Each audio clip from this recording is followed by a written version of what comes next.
Hey, what's the shakes? Our automotive enthusiast friends that are all over the different spots you can be on planet Earth. Yes, you're regretting doing it, but you hit the play button on yet another... Kevin, another aleatory episode of V8 Radio. Of course it is. Absolutely.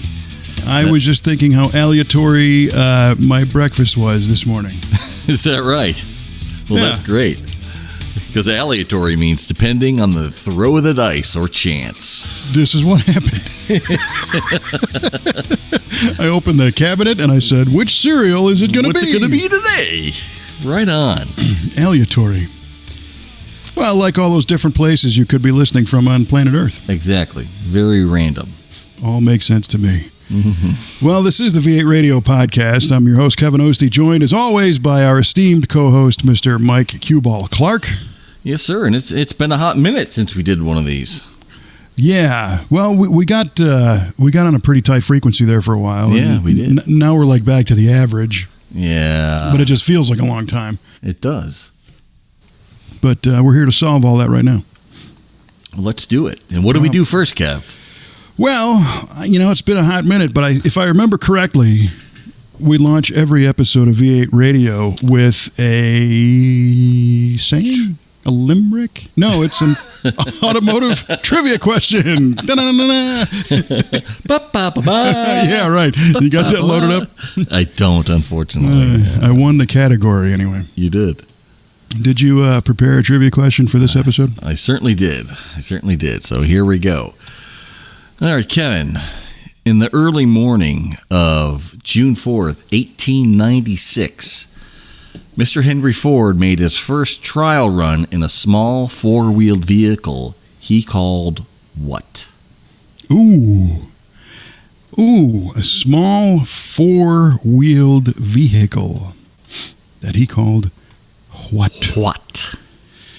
Well, knowing that Henry Ford was I would say a world-class tinkerer, but probably the world-classest tinkerer, especially at the time. Mm-hmm. He was, many people don't realize, but he was into bicycles first. Him and his, I want to say a member of his family, maybe his brother or something.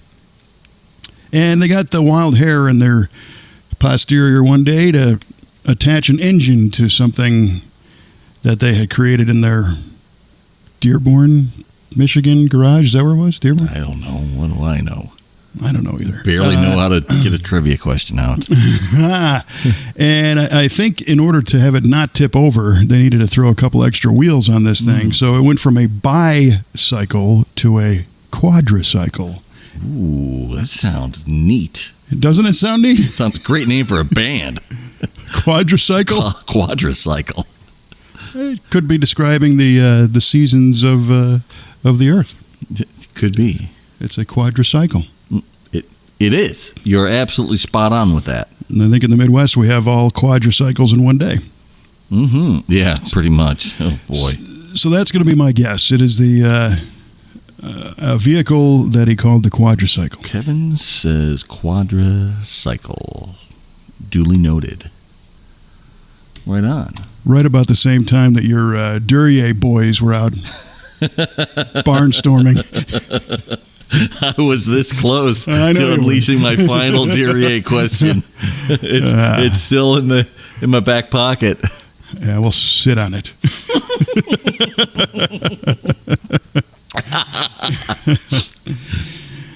All right. All right. So what do you got for me? I got one for you. Also in the Ford genre. Ooh. This goes back quite a while. Early days of hot rodding. I've had a lot of that stuff on my mind recently with things. Mm-hmm. There was a term they used to use on a flathead that was modified. The question is, what is a 3/8 by 3/8 flathead? Ooh, what is a 3/8 by 3/8 flathead? Mm-hmm. Oh boy. Okay, so let's think about this. And that was a term for a modified flathead? Yes, there's your clue. Okay.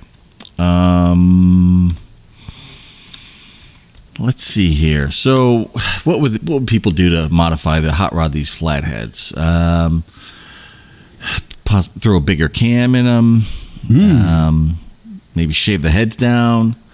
Get a little more compression out of it. 3/8 by 3/8. Oh gosh, it's probably just staring at me right in the face, and I can't even see it. You got an old flatty in your face? That's pretty cool. Yeah, well, that's how I roll, baby. What is a 3/8 by 3/8 flathead? Okay, so that is. Oh man, 3/8 by 3/8. Yeah, that is okay. I'm going to say that this is way off, of course, but I'm going to say that signifies a square bore and stroke combination. Signifies a square bore and stroke combination. How we arrived at that, Lord only knows. Well, I mean, that's something that certainly has two measurements that you would throw out there, I guess. Duly noted. Yeah, so maybe 3 3/8 square stroke by 3 3/8 bore. Interesting. Could be not. Maybe. We'll find out at the end of the show, ladies and gentlemen. Right on. Boy, is it going to be exciting. I can't wait. Can we get there now? Well, you mentioned earlier that it's been a few minutes since we did one of these shows, and interestingly, time has been on ultra high speed during that short period of time. Yep. So fast, I might add, that you were able to completely remove the engine from the GTO, tinker with it, and put it back in, and drive the car again the short span. I mean, that's a record. It is a huge record for this kid, let me tell you. So I had an oil leak, and we thought it was the rear main leaking. You know how Pontiacs are pretty notorious for rear main seal leaks, and we just thought that the seal I put in there just wasn't up to the task. So I bought another rear main, got it, and I wanted to replace the oil pump too for a higher pressure unit. And so I went to my buddy Randy's house, who's been an integral part in the recreation of this GTO. And I got there early Saturday morning, and I got there at 8 o'clock, and we had that engine out by 10:30 that morning. And nice. Yeah, it was great. And we took it apart. We realized that it wasn't the rear main that was leaking. However, it was the rear the oil pan was leaking. So that said, we just resealed it up. We used some bright stuff to seal up the oil pan gasket, which was a one-piece unit, so it was reusable. And we could see when we pulled the pan off that on that rear arch, it was wet, so it was letting oil get past it immediately. But the back of the motor was dry. Correct. The back of the motor was dry. So that's a great feeling. It really is, because I wasn't looking forward to replacing that rear main. So that's tricky. Even out of the car, that's tricky, because you might install it and everything seems like it went just fine, like it did last time. Exactly. But then all of a sudden it's leaking, and then you go, oh man. So that's good. So we resealed up that oil pan and got it all back together, and we had it back. We had the engine back in the car that same day. We also now, when you examined the oil pan, was there any obvious reason for the leak? Was something distorted, or? It's an old pan. I think it's an original pan to that engine, and it's been through a few has a few miles on it. So I just think between it and it just didn't seal up nice against that rear arch, that rear pan gasket. So, like I said, we put some right stuff on it, glued it all together on both sides, and I could run it without oil pan bolts, and it would stay together, and it wouldn't leak. Nice. Yeah, that right stuff is serious. It really is. It's great stuff, literally. Well, great stuff's the expanding foam. That's true. It's great, right stuff. Yeah. There's it's funny. There are so many specialized automotive sealants and chemicals and glues and adhesives and sealers and gaskets that a lot of people don't. They kind of just grab something off the shelf and spray it on and clamp it down and say, "Here we go." Here we go. There is an entire. You could have an entire university on using the proper sealants. You really can. Well, yeah, because they dry aerobically, some are anaerobic, some are catalyzed, some are oil resistant, some are for fuel, some are for temperature, some are, like different types of Loctites and different gaskets for, again, the same type of criteria. And it's always fun to me to see people, you see a lot of the YouTube certified mechanics that just kind of grab whatever and glue it up. But, with right stuff, you almost kind of can. Yeah, you really can. It's great. It's amazing stuff. And Randy turned me onto that, and he uses that in all of his engines that he builds.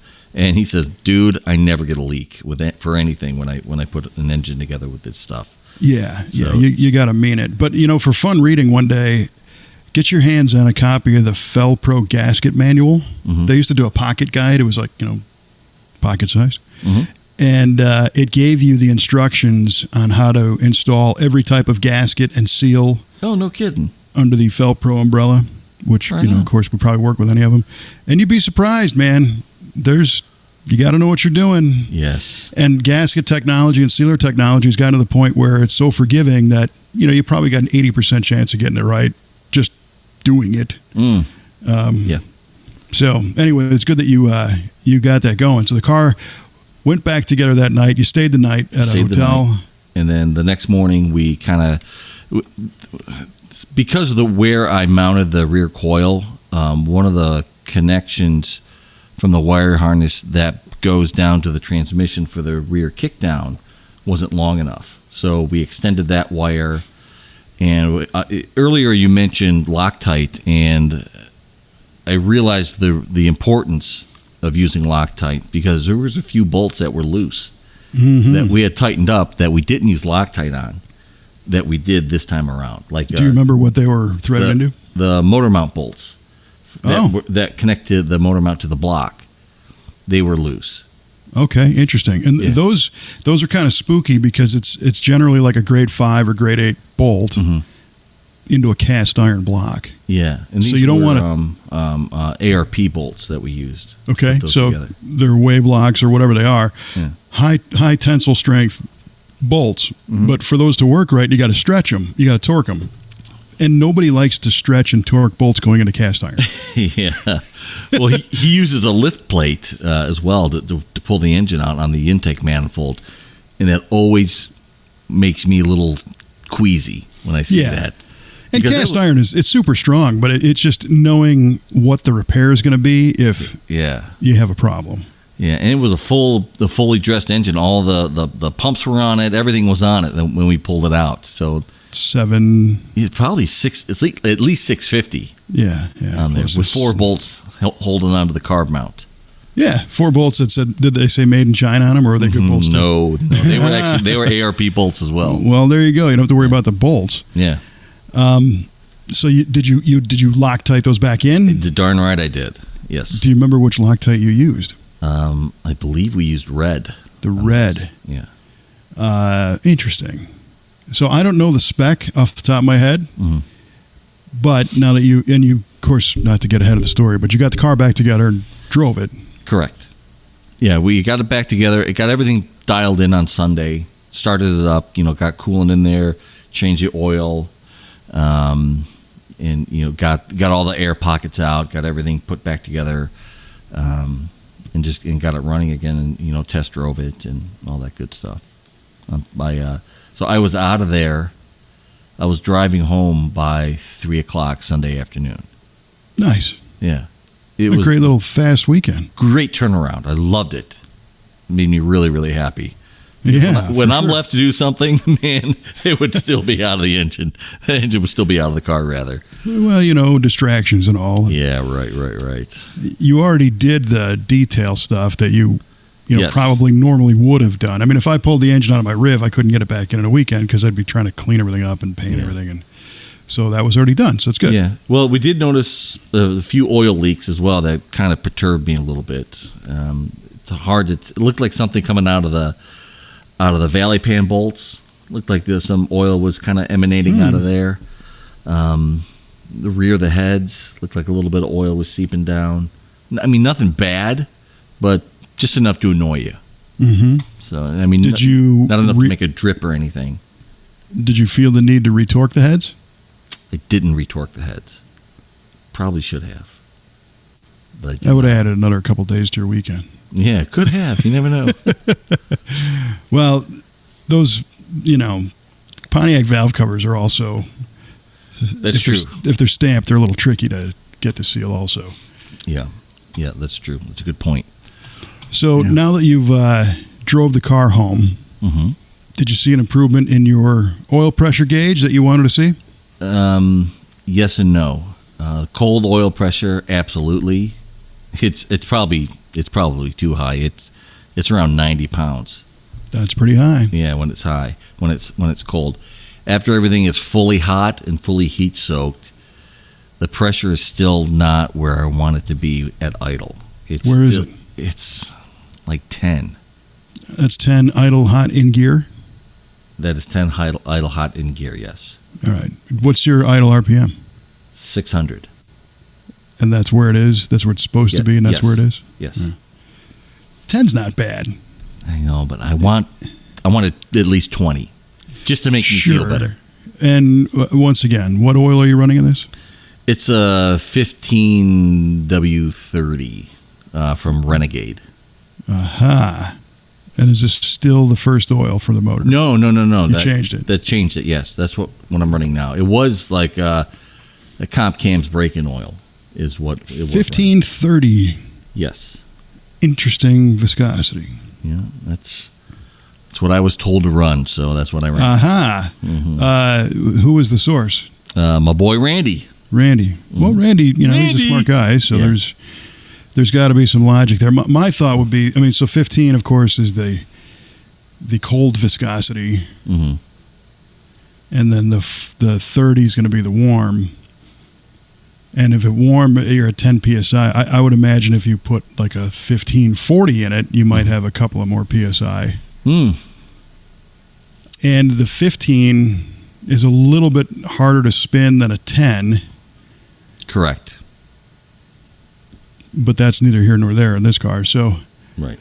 But today's oil it's a lot better than the old stuff was, and as far as your 10 psi, the golden rule, the 10 psi per 1,000 RPM. So, you're ahead of that. I guess I'm there then. And that they even say is kind of nonsense too. I mean, generally, from what I understand, and I'm not an oil-tician. An oilologist. Yes, oilologist. The general theory these days is run the lowest viscosity you can and still have a happy engine. Because, and I see it all the time. These guys run 2050 in their race motors. You got to put a 2050 in a race motor. And especially like a sportsman or a weekend drag racer. They'll dump 2050 in an engine that's got super tight tolerances and never gets up to operating temperature. And they're just stirring that mess of thick, heavy oil like that is murder on your oil pump drive and everything else. They're trying to push molasses through these tiny crevices in your engine. Where you look at all the modern cars, they're talking 020s and mine Jenny's Santa Fe is a 530. Yeah, right. So is my Suburban's a 530. Yeah, and that's the reason for it. To reduce that residual friction. Now those engines are designed to run that. Exactly. Their tolerances and specs and everything else, but the 1530 next go around, I might, or you could do the old bottle of STP, which is nothing but goodness, man. Is that right? Oh, it's awesome. If you look at like ZDDP additive products, your blue bottle of STP is like, that's what it is. It's just loaded with it. And it's cheap, and it's a high viscosity, it's like molasses again. But you heat it up, and it blends with the oil, and you might show a little bit of an increase there. Okay. If you really need to. I don't think you need to, though. Okay. Then I won't. But then again, what do I know? Kevin said.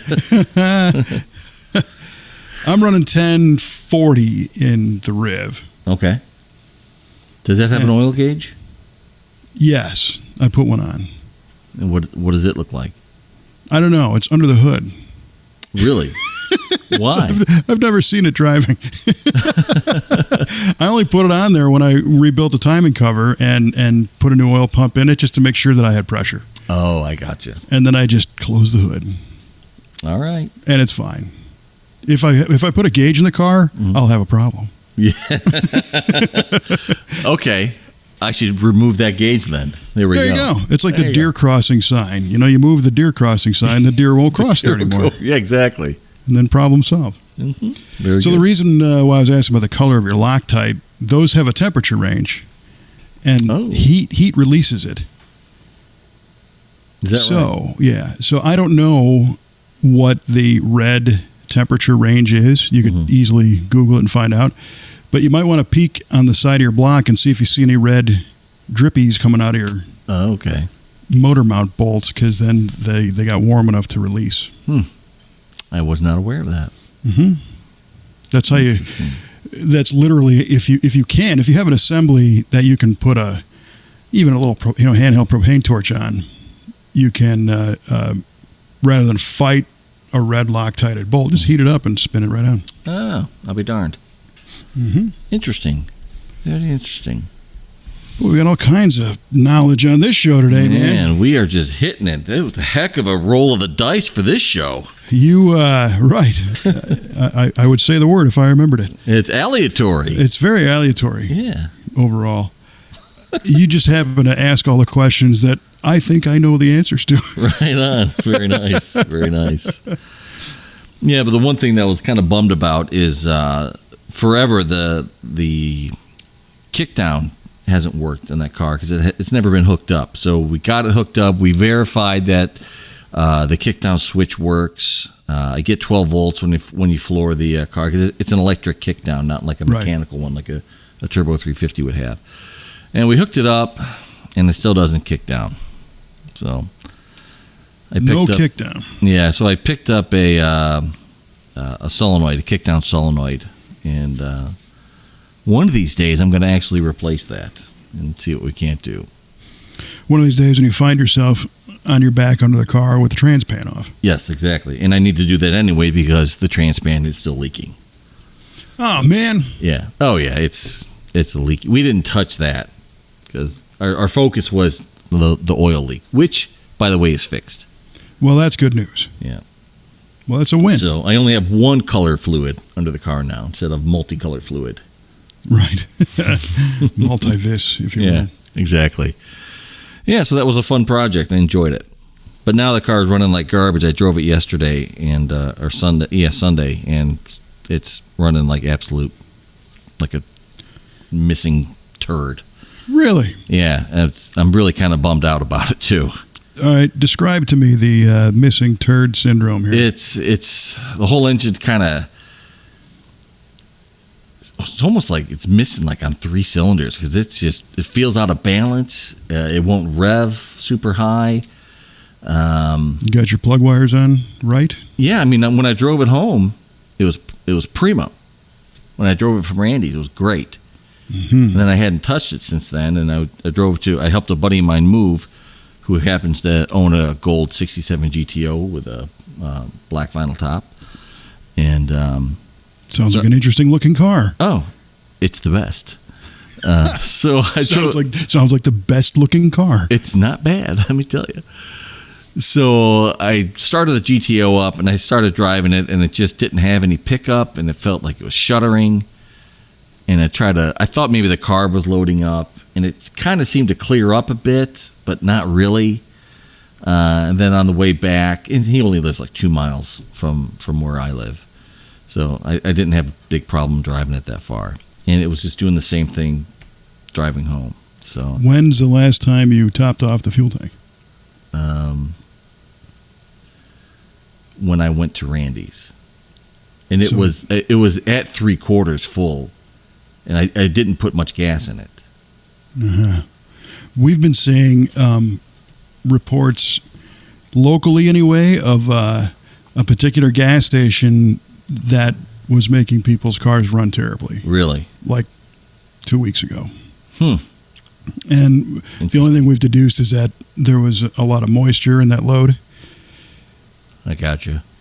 So could be a thing. I don't know. Maybe. And get yourself a bottle of fuel system dryer and throw it in there. Yeah, that's a good idea.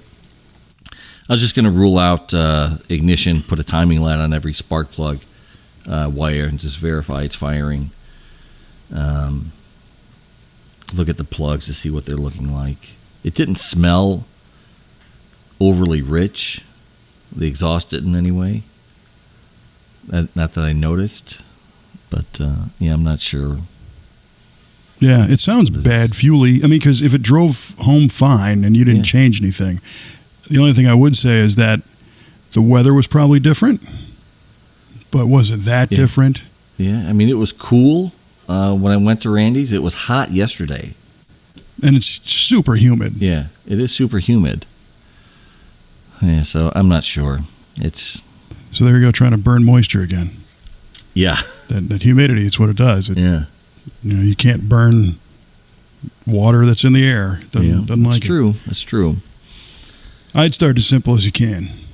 For sure. Yeah, I don't want to just go hog wild and, start tearing things apart that I shouldn't tear apart and never put them back together again. You did just pull all the plug wires, so you might have made a connector unhappy or something. Maybe.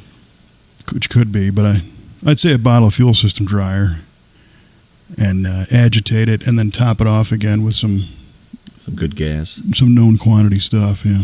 You know, I just discovered that I can get ethanol-free gas at my local regional airport.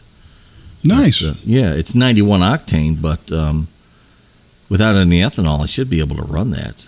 I mean, I'm running at, 9.3 to 1? Yeah, that thing was built for that stuff. So. Yeah. So, yeah, and it's about the same price as regular gas is right now. Yeah, well, it's only $400 an ounce. Like gold.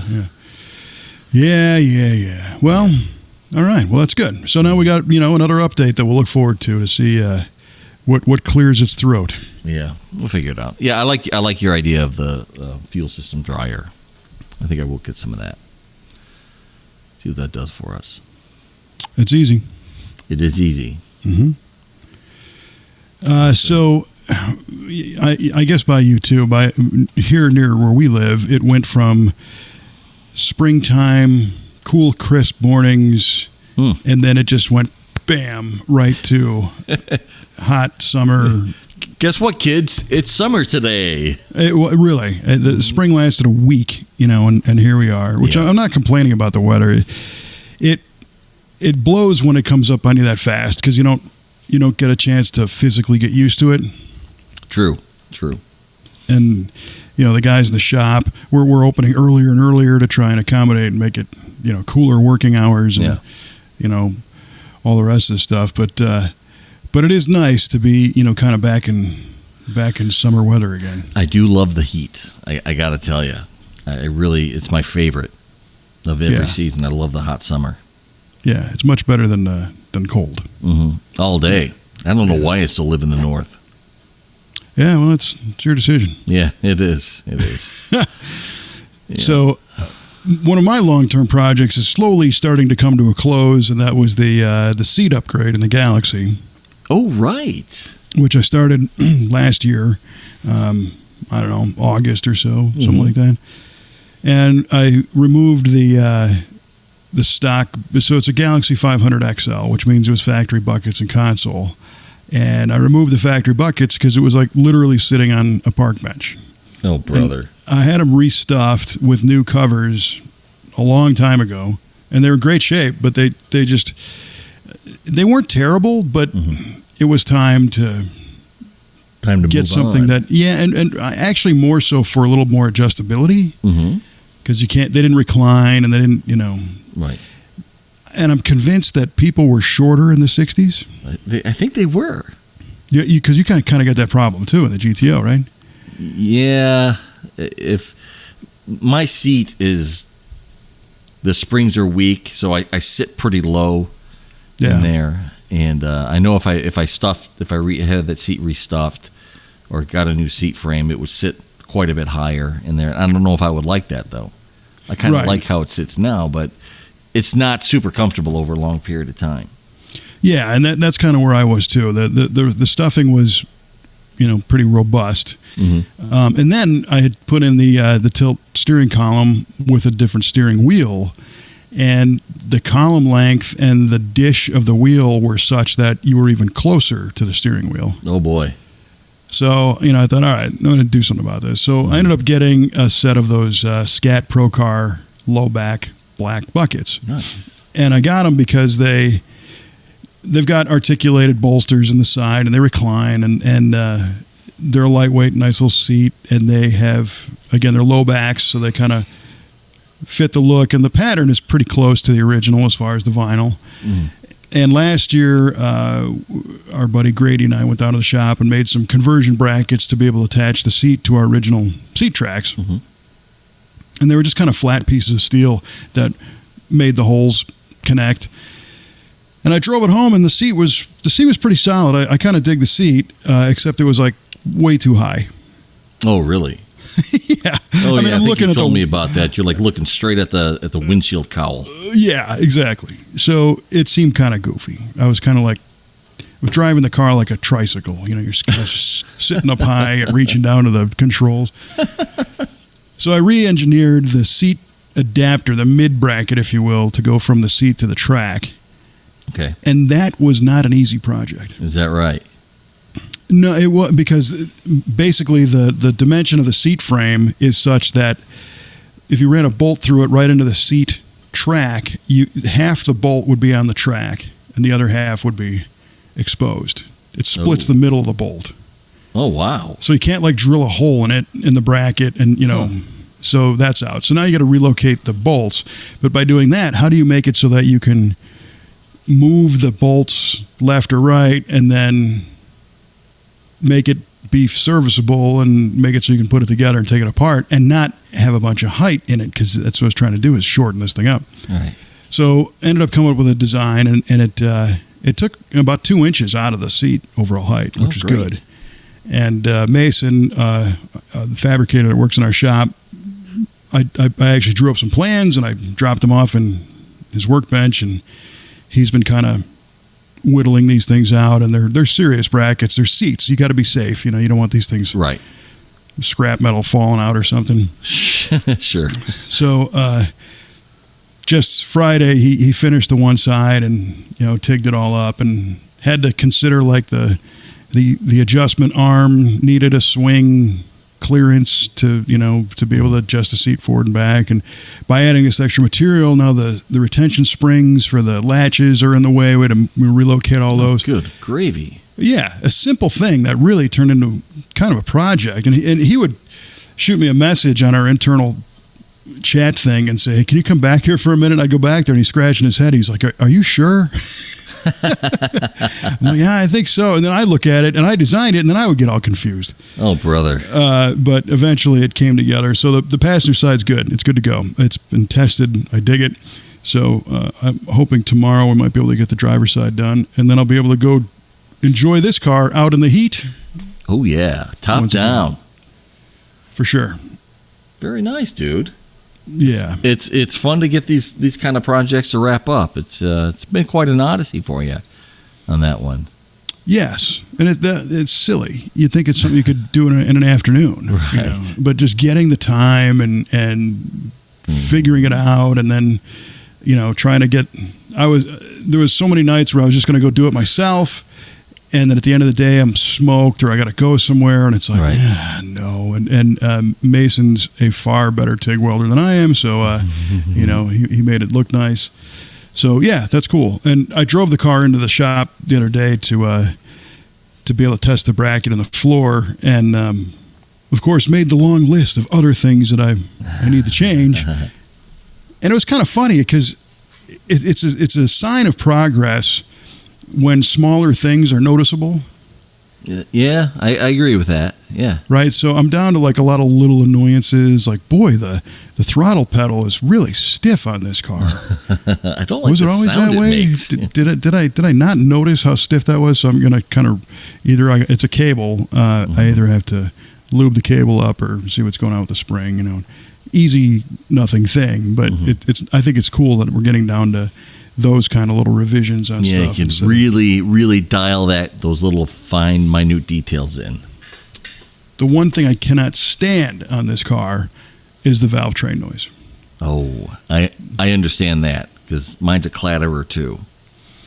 Yeah, and a lot of it is a function of being a roller lifter and a roller rocker with a roller tip and a roller fulcrum. Mm-hmm. So you got all these bearings in there, and there's a little bit of play in each one of them. Yep.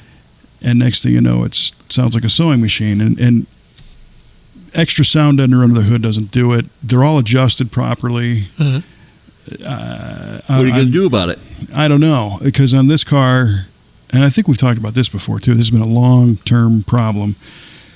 But these are bolt-down rockers that they're shaft mount. I mean, they're not shaft mount, they're pedestal mount individuals. So they're kind of like the Pontiac. You put them on the pedestal and torque them down. And the adjuster's on the tip, on the push rod side. Mm-hmm.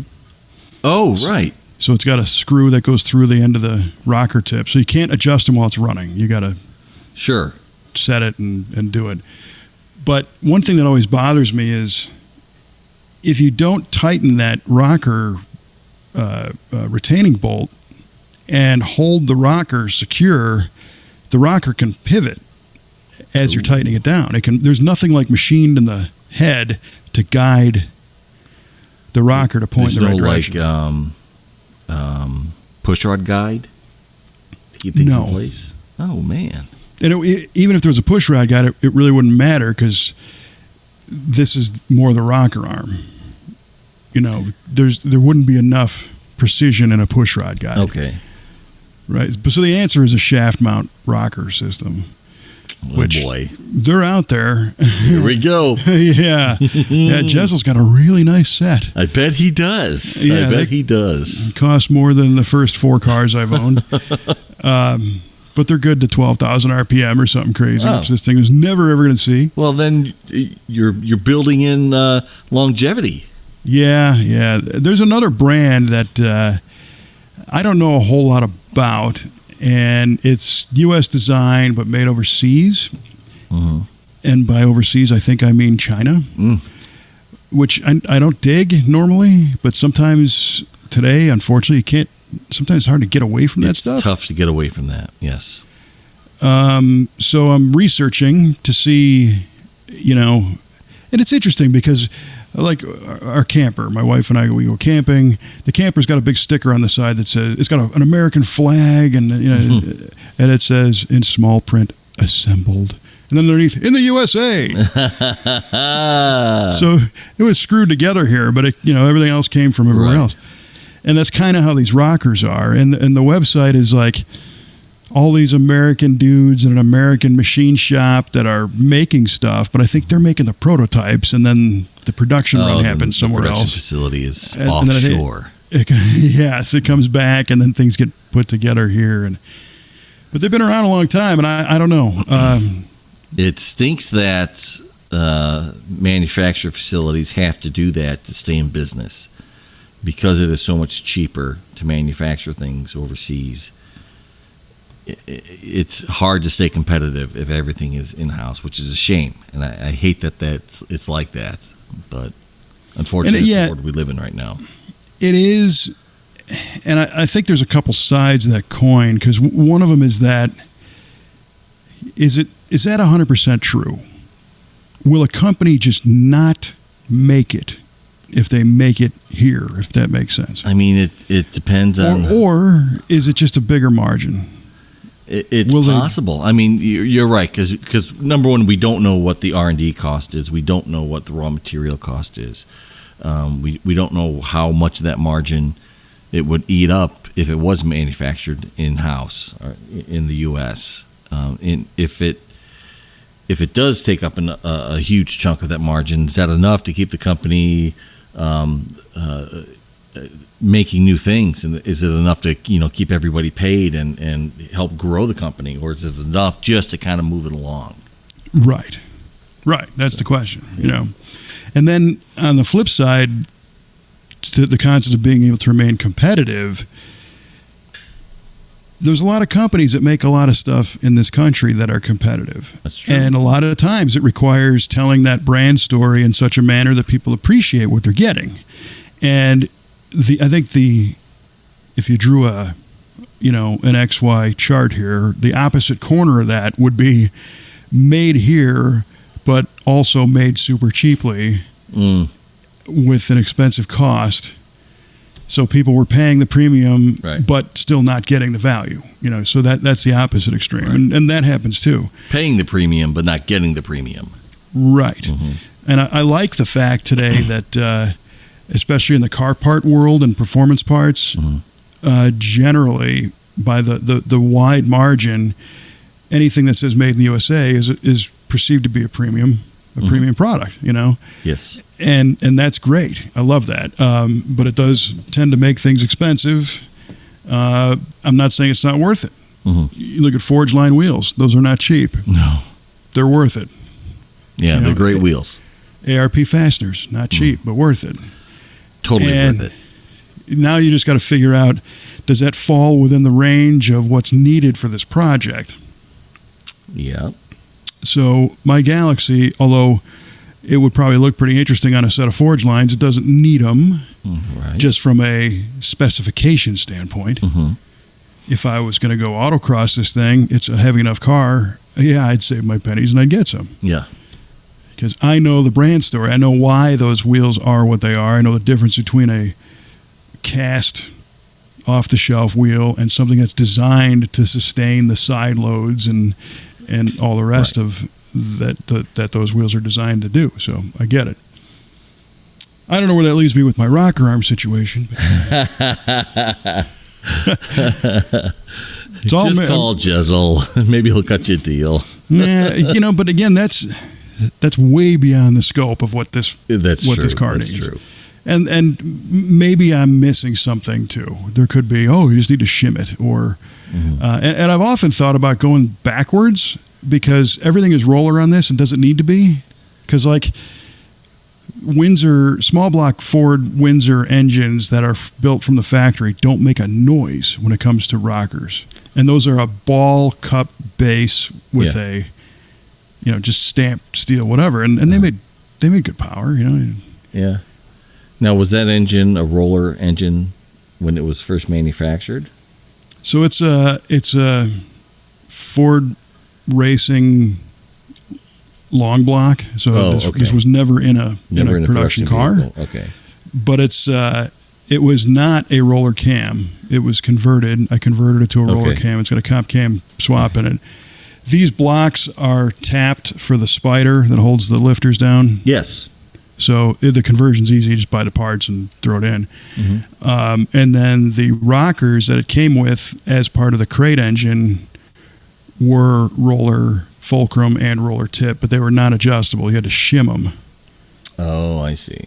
Or change your push rod length. And then I wanted to go to the roller cam, so that had substantially shorter push rods, which meant I measured the push rods. I got those installed, and it clattered like crazy. So then I got the rockers that are on are really nice. They're comp cams rockers. They're very nice product, but I just, it's loud. And if this was in a, again, like a sportsman drag car, I wouldn't care. Right. Yeah. But it's in a 60s sled that's supposed to Be low and slow. Well, it's not even low and slow, but in my world, this is an escape from all that noise and stuff. I don't need something to be annoying me and ticking, because that's why I'm driving this, because the rest of the world is annoying me and ticking. Yeah, it's ticking. Fair enough. It's just the anti-annoyance vehicle. Yeah. Well, that rib doesn't.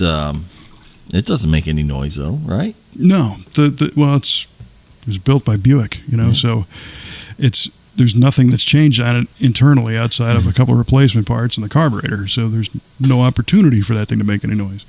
That's true. Yeah, it's a nice car. Thanks. Yeah, man. Got to drive that, recently again, a couple weeks ago, and it does what it's supposed to do. I finally got my sway bars in. I got the front and rear. I mentioned that before. You got them in? Yeah. Did I tell you that? No. Oh, the front one finally arrived. You said I think the last time the last thing you told me was November.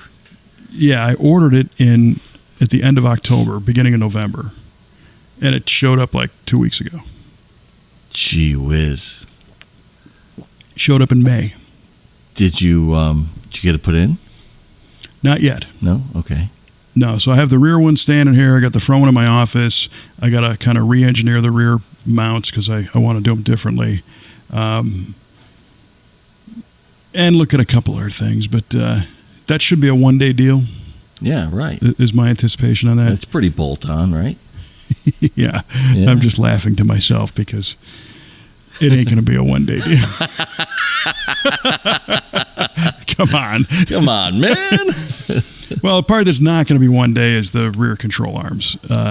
Because originally, the design of this system is they use a plate and a hose clamp type looking thing. It's a C clamp that goes around the sway bar, which mounts to a plate, which bolts to the arm. Because these cars never came with a rear bar. Right. Ever. So ADCO makes the bar, and it's a great bar, but I think it might also fit something else. And for them these cars didn't have box control arms, so they didn't really want to crush them by putting a big fastener through. So I have a design in my head to use like a D-shaped urethane bushing. Okay. Attached to the side of the control arm and blah, blah, blah. So it's going to take longer than I expect to make, but it should be pretty solid when it's done. I'm sure it will be. Yeah. Yeah, that'll be cool. I'm hoping. So flatten out your corners a bit, eh? I'm not really that unhappy with the way it corners. Mm-hmm. What I don't like is just getting blown around on the highway. Oh, okay. Oh, sure. It kind of sways you a little bit when the wind hits you. Yes. Yeah. Because the alignment on these cars is horrible. They really made the spindle. It doesn't have any caster in it in the factory design. And one of the things I'm going to try and do is redesign the lower front suspension and possibly the upper to try and put caster in it so that it does track straighter going on the road.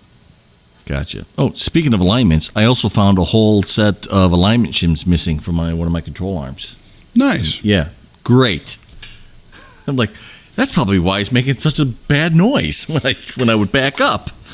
Was it both, like front and rear upper control arm? The front passenger pack was missing. Just completely gone. Yeah. And wouldn't you know it, Randy happened to have a whole set of passenger labeled, wrapped in tape, front passenger alignment shims from his El Camino. Mike GTO had said on it. It might as well have. It might as well have. I'm like, you got to be kidding me. He's like, no, you're going to have them. I'm like, that's great. Well, it's probably pretty close. Yeah, it probably is. It hasn't been aligned since I replaced all the suspension components in that car. Nice. Yeah. Well, I'll tell you what. My tire, I do not have uneven wear on the front tires. Not one bit. So they're both wearing out excessively at the same time. Yes, exactly. But I mean, no, the tread is still even across from the inside to outside. I just checked it the other day. I'm like, I thought to myself, this is crazy how this car, the tires aren't just like completely just shredded after 100 miles. You break out your Lincoln head penny and stick it in the tread and measure to his nose or You whatever. got it. And see. Yeah, nice. Well, that's one way to look at a good alignment, I guess. Thank you for letting me keep the glass half full. Well, you do what you got to do. I'm much more conditioned to alignments after we wrote the check for that alignment rack that we have at the shop. Oh, right. Yeah, for sure. Which, that's one of those things that with the frequency that we do alignments, we would have to do them for the next 150 years. Oh, boy. For that tool to earn its keep. But at the same time, you do one and fix an old car and it's earned its keep. It's just not measured in dollars. It's measured in the car's performance, So the nuances there are pretty insane about little things and the effects. But if a guy like you is happy and his tires aren't wearing out, then it's done. I mean, I know I need to get it looked at, and I know I need to get it done. But it drives straight down the road. It doesn't pull. It turns. It tracks. It doesn't drive bad. Yeah, no, I mean, I drove it, after you got the engine done the first time, and it seemed okay. It didn't cause any alarms, so that's cool. Yeah, it's close because when I put new tie rods on, and I got them super close to what the originals were that I pulled off, and I used the same shim packs when I didn't have them missing. That when I replaced the control arms and all that good stuff, so it's pretty close. Yep. I mean, it has to be. Yeah, for sure. Right on. Ah, man. So, I don't know if you saw the other day or yesterday on the Facebook, on my personal page, I posted the picture of that Toyota SUV with the front license plate that said RPM Act. Yes, I did see that. Yeah, that was pretty cool. Yeah. So we went to the air show. We went to the Spirit of St. Louis Air Show at Spirit Airfield in Chesterfield, Missouri. All right. Which is just over there a little while. Yeah. And it was awesome. Was it? It was so awesome. Yeah. Yeah, it was incredible. I love air shows, man. Oh, they're my favorite. Well, my experience with most air shows, again, growing up in the Chicago area, Chicago has the Chicago Air Show over Lake Michigan, and you go to the beach, and they do the air show kind of right over the top of you. Well, we never went to the beach. We would either be at somebody's place in one of the high rises or something, just watching out over the lakefront. Yeah, man. Watching everybody do their thing. Or back in the day, all those planes used to take off from the Glenview Naval Air Base in Glenview, Illinois. Yeah. And would fly downtown and do their thing and land back at Glenview. Because there's no airport right there, right downtown. Well, there was until Daly shut it down. We had Meigs Field.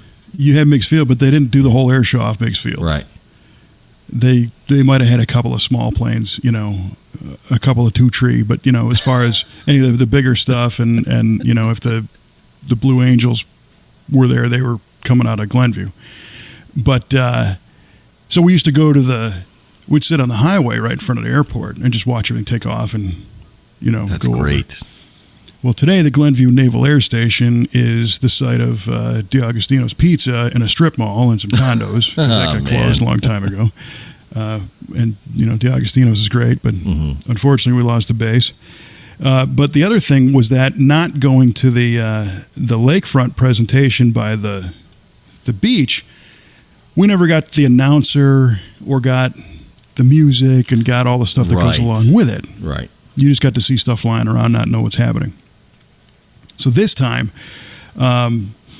again, our buddy Grady got us some really awesome seats basically on the runway. They had these reserve sections where, they had a tent and food and, drinks and stuff and chairs set up out there right in front of a PA and you got the experience. Yeah. And it was funny because I was excited about going. We got through the gates and walked in, and the first thing that happened, they were giving Huey helicopter rides. Did you take one? I did not take one, but the first experience I had was literally this Huey flying straight off the ground in front of me and just right over the top of my head. This giant 2-rotor monster going by. I mean, I felt like I could have just reached up and grabbed it. And I told the guy, I was like, okay, I'm good. We can get out of here. That was awesome. I mean, that was like, wow. I think I was around one of those as a kid at some Army thing, but nothing, I didn't serve in combat with anything like that. So, and there's a little bit of a theme there, right? So we end up going into the air show. They got a static display. They've got Chinook helicopters. They got Blackhawks. They've got some transport planes. The Super Guppy was there. The giant, really? Yeah, NASA labeled transport plane that they can open up and stick a pair of T-38 trainer planes inside. Nice. Or a section of a Saturn V rocket. This giant transport plane. You can walk through that. There's a couple of F-16s sitting there. There's a P-51 Mustang sitting there. There's a Spitfire and a Mosquito World War II era fixed wing stuff. And we walk through and get to the show. Well, the show opens with a bunch of vintage aircraft flying by. A restored B-29. Ooh. That's special.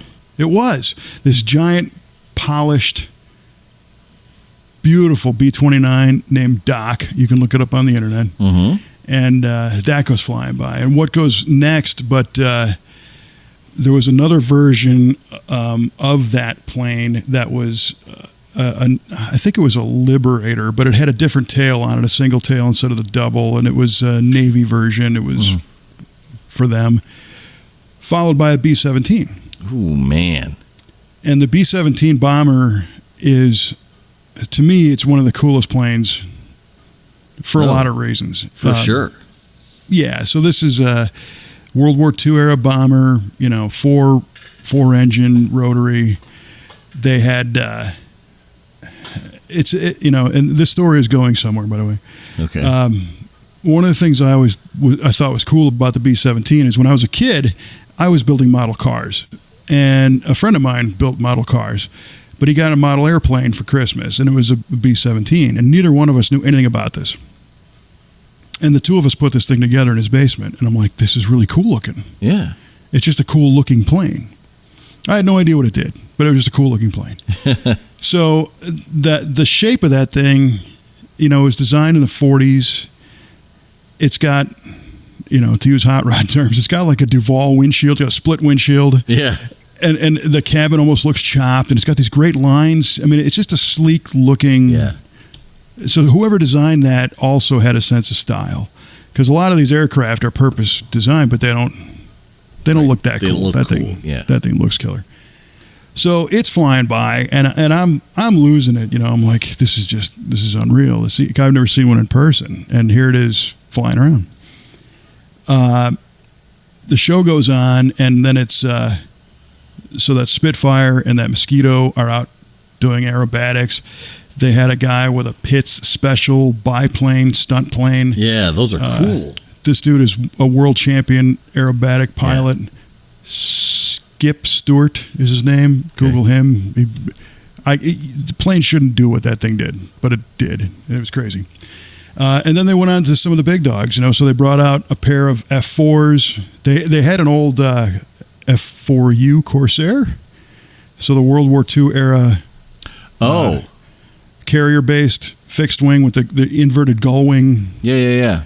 Wings that were designed to not let the rotor hit the deck when they land, and with all that stuff. So they got the vintage stuff flies, and then here comes a couple of F-15s, and they're flying around and doing their thing, and then they break out one of the new F-35s. Ooh. Now, I knew nothing about the F-35 program, and when I was in high school, I was reading Popular Science magazine, and it was always the military might of the latest, American warplanes, and then they would have their sketches of the MiGs, what do the Russians have, all this kind of stuff. And by the time I kind of got out of it, it was F-15 Strike Eagles, I guess, were the hot one. And this is like the time of the first, Top Gun film. And, so there's all that going on. Well, for whatever reason, my life goes on. I kind of get away from aviation. I hear a few stories, the F-22 program, and we have a customer who's actually a pilot of one of those. But the F-35, I didn't know anything about. So interestingly, the announcer changes, and it's a female announcer, and she said, "All right, we're going to do some demos of the I think it's a Lockheed Martin aircraft, but it was an Air Force official unit, and the pilot's a female also.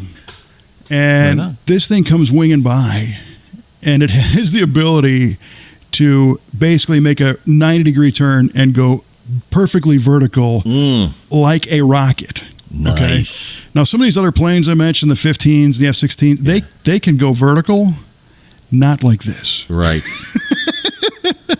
The F-35 will keep going and going and going. It doesn't even care. It's just out of here. Yep. And eventually the Blue Angels performed, and they've got F-18s, and they were doing, vertical ascension, aerobatic maneuvers and whatnot. But you can kind of tell, like the plane's like... It's running out of energy. It's working, yeah. The 35, no, just That's gone. killer. I love it. It was killer. And she's doing 9+ G turns and just spinning this thing, upside down, inverted, like almost 90-degree turns and there's crazy maneuvers where it almost stalls to change vectoring and they're like, this really isn't anything that this thing can do. It's just what we show you people. So my mind was completely blown by that thing. I'm just like, this is just so unbelievable. And Kelly was with us. And she's normally not, she never expressed any interest in aviation. She doesn't really like to fly and all that. Mm-hmm. And she looks at me and she goes, "Hey, do they sell those to the public?" I said, "I don't think so. Not yet. I don't think there's a surplus quite yet. I think they're about $91 million a crack at this point. So yeah. Right.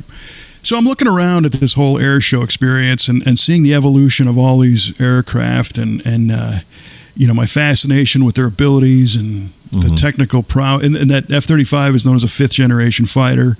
And if I understand correctly, that means a bunch of things. But one of the things it means is they can basically network those in the sky. So they communicate with each other. And I think like a commander can pilot multiple aircraft at once. That's trippy. Essentially to go into formation. And I could be wrong on that, but that's kind of what I picked up. So then it started to dawn on me of the genesis of all of these aircraft, So here we are at this bright sunny day. It's a picnic atmosphere. People are drinking, eating. There's happy music playing, and these planes are flying around. Everyone's going, "Ooh, wow!" But these really have one purpose. Yep. Yes, they do. They got one purpose. These are here to prevent harm to come to you and I by inflicting great harm to those who would seek to harm us. Well, yeah, there you go. It's that simple, And in every country, everything's got the same. Everybody's got the same stuff as far as strategy. Not everybody has F-35s, although they're selling them everywhere now. But and it kind of cast a strange shadow on the day because I'm like, the great lengths that we go to push the envelope for that reason. Right? Yeah. And then I thought, is this a ruse? When the Blue Angels all land and they're standing there in their blue suits, do they turn to each other and go, "Yeah, we got them fooled.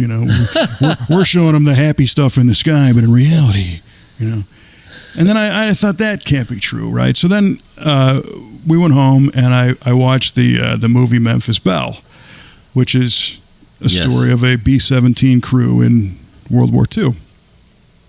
And I'd seen that a long time ago. I didn't pay a lot of attention, but the story is these guys leave an airstrip in England. They fly across the English Channel. They go bomb Germany, and it's going to take out this plane plant that's making aircraft and fly back. Well, the 17 has a tail gunner. It's got a turret gunner on the top. It's got a turret Belly on the gunner. bottom, belly gunner. It's got a nose guy. It's got 2 side gunners, plus the bomb payload. I mean, it's a rocking machine. Oh, yeah. And that's all it was built for. Yeah, man. A lot of destruction. It was built. That's it. So, and it almost seems like the armament and the self-defense capabilities were like an add-on. It's just like, we need to get something that flies this far at this speed, carries this many bombs, and then it's like, hey, this thing's going to be a sitting duck in the sky. So, oh yeah, put some guns on it, you know. And I read that I think they made 12,000 and change B-17s. Wow. Holy cow, that's a lot. Yeah, like 46 or 4,800 of them got shot down. Jeez. Half of the B-17 crew members didn't come back. Half. No, they did not. So now I'm looking at this plane like, I thought this thing was so cool. And now I'm kind of creeped out by it. Really? Well, not creeped out. I don't know if this is the right way, but I'm looking at it differently. I'm looking at it like, oh, that's what this is for. Well, it was a complete new respect for the fact that one was sitting in front of me, because I think there's only a couple of them left that are still flying. Right. And I was looking at the liner notes, if you will, of the Memphis Belle film.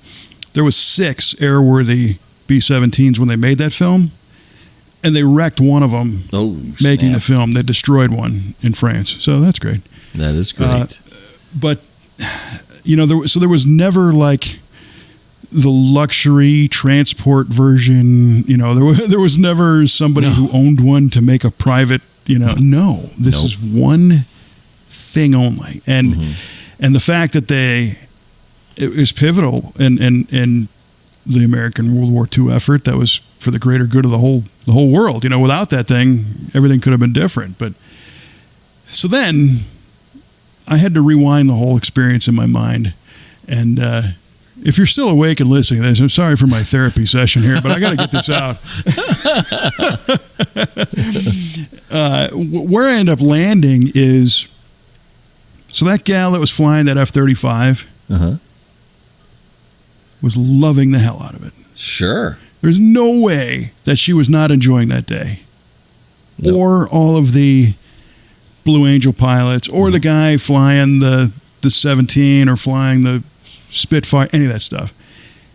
And I think today, maybe it's a little more of, we build these awesome machines and people get to fly them. If the fit hits the shan, then they go to work. There you go, yeah. But training for the work is really pretty awesome. Yes. I think another side benefit, if you will, of having these amazing, extremely lethal machines flying is they do act as one heck of a deterrent to those who would otherwise feel entitled to try to encroach upon U.S. liberties. And if you say, holy cow, they have a few squadrons of these F-35s, we don't stand a chance against that. Let's not do anything at all. And that's part of it. And another point you made, where you said that maybe these Blue Angel pilots are when they get out of the plane, they're snickering at each other like, hey, we got them fooled. I don't think you're that far off the mark when you say that, because those demonstration teams are for marketing. They are to get the public behind the military. So that is in fact part of the reason why they have those, is to kind of keep public support. Sure. For the military. So yeah, it's a PR thing for sure. Yeah, all day. But I can't help but think, watching the Memphis Belle film, which isn't a documentary, but it's based in reality to a degree anyway. If you are from Germany, that story has a different ending. Right? Yeah. When the Memphis Belle B-17 lands back in England and everybody cheers, if you're on the other side, you're not cheering. No, you're not. You're shaking your fist. It's this perspective, of where you stand, and I fully believe in the American ideal that life, liberty, pursuit of happiness, all men are created equal. That's gold. The problem, as I learned a phrase from my old man, people are the problem.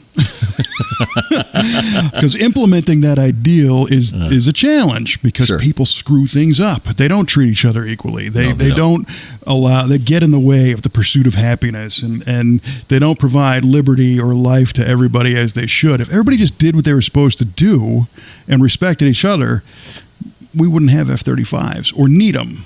Right. And but we do.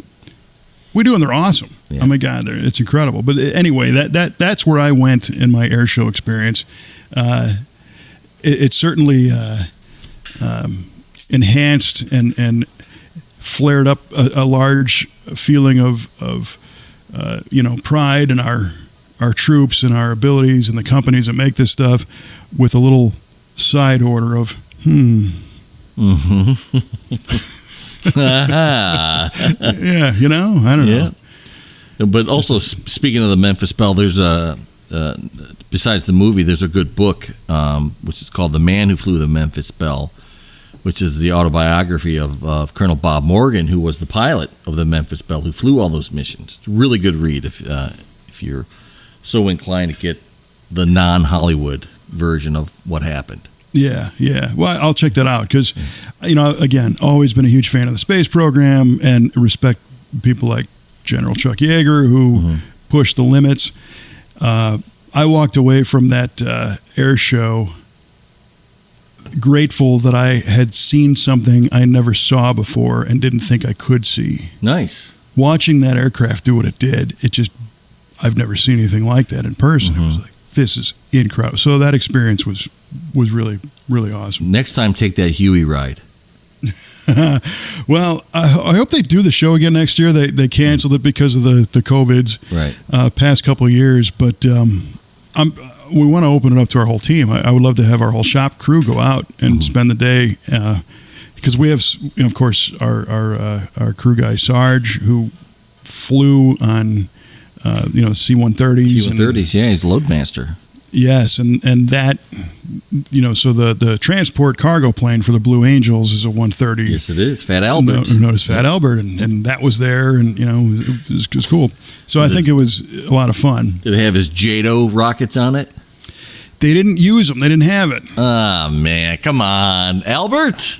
We're all looking forward to that. So this transport plane has bolt-on jets, basically rockets that help it launch on a shorter airstrip and get out of the hole. And there was a big rumble. There's Albert. Does he have the JATOs on? Didn't have them. But have you ever seen any videos of him taking off with those rockets on? That thing nearly does go vertical. It's incredible. It is absolutely incredible. Well, Sarge at our shop, we were talking about this today, because I came in with my whole head of sunburn, except the little raccoon thing for my sunglasses, because I was staring up in the sky all weekend looking at this air show. And Sarge's like, "Oh, did you have fun at the air show?" And I said, "Yeah," and we were talking about all the same stuff. And I said I was very impressed with the agility of that big 130 transporter, the Fat Albert plane. He's like, "Oh, yes, sir. They can do some stuff." He said one time, I don't remember what part of the world they were in, but they were getting one delivered, and the civilian pilot that was dropping this plane off, before he released it, decided to go take it for a couple of exhibition passes, and he's doing a couple of higher G turns and just kind of winging this thing around. He comes down and lands it, and the CO got insanely mad and said, "That airframe will never be straight again." Oh, man. you bent this thing on day one, and now we've got a bent airplane, because doing what you just did to that thing is going to leave a mark. A C-130 actually landed on an aircraft carrier once in the 60s. You ever see those videos? I think I saw a picture of that. Yeah.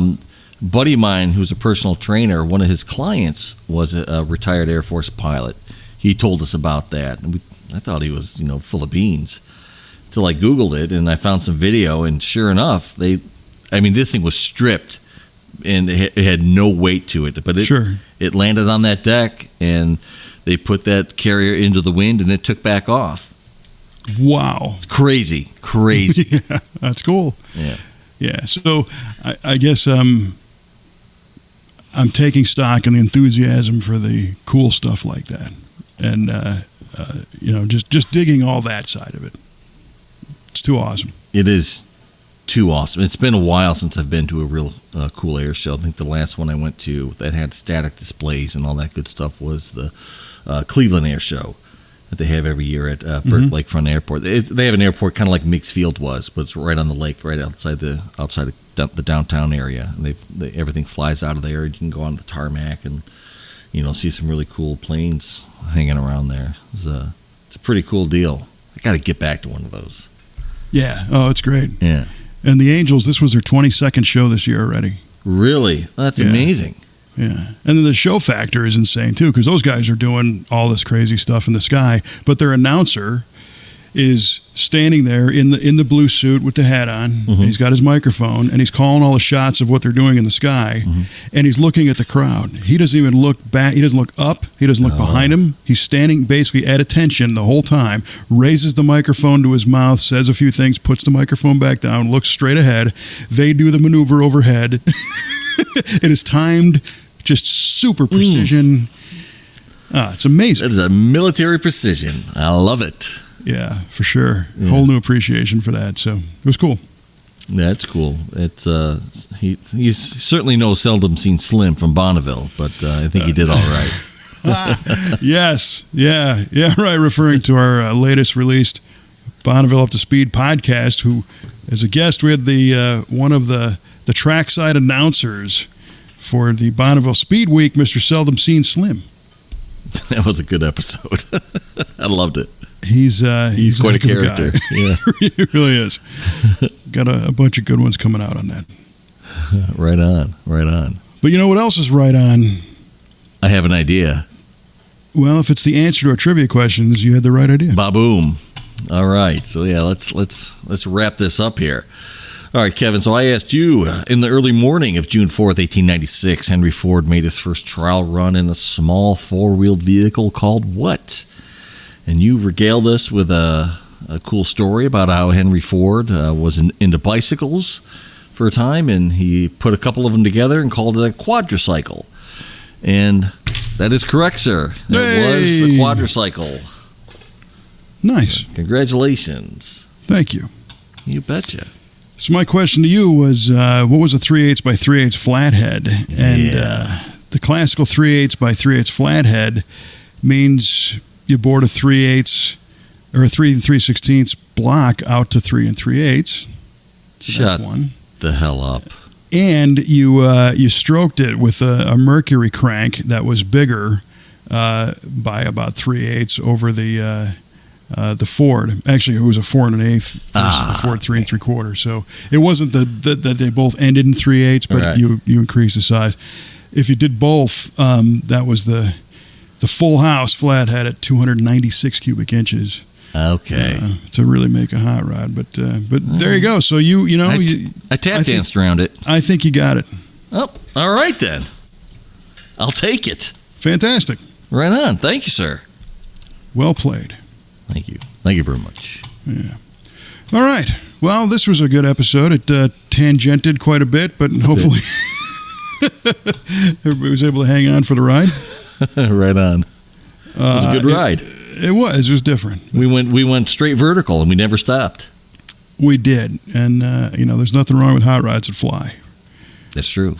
For crying out loud.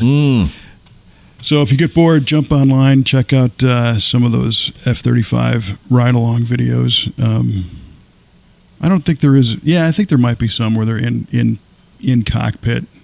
It's still pretty classified. They didn't let you get right up next to that one. Oh, is that right? Okay. But today with the gimbals and with a lot of the GoPro stuff, if you haven't checked out cockpit video recently, it's insane. Really?